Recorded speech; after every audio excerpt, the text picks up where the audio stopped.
Yeah, absolutely. Those four women play an extremely important role in the genealogy of Christ. And of course, as you said, I would add, in showing us and revealing to us the mercy of God in this whole scenario.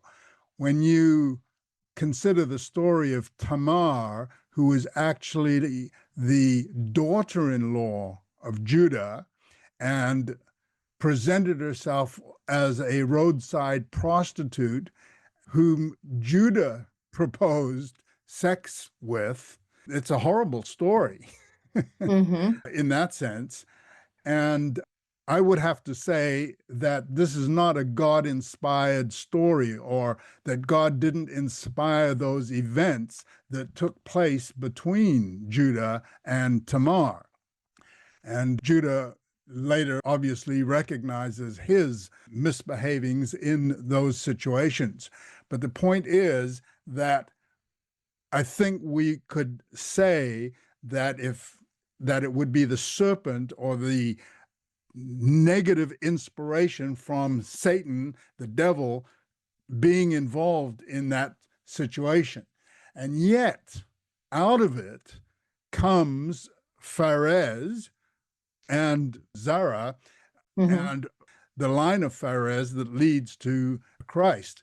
What I would say here is that God can turn our evil into good. Now, I'm not saying that God wants us to do evil or that we Mm-hmm. should be doing evil. I'm just saying that God can turn things that look outwardly evil, and he uses that to bring Mm-hmm. about good. It's a road to good. And I would just add here that when we look at the world today, we're in an absolutely terrible state. And people don't understand how that can be part of God's plan. Well, if you looked at Tamar and what happened there in those events, you wouldn't see either how that was a part of God's plan. But God worked it out so that all of that evil was necessary, maybe, but it did bring about God's plan. And what's happening today, even though maybe we don't understand it, will end up bringing about the accomplishment of God's plan. So, yes, certainly these ladies do have an important role.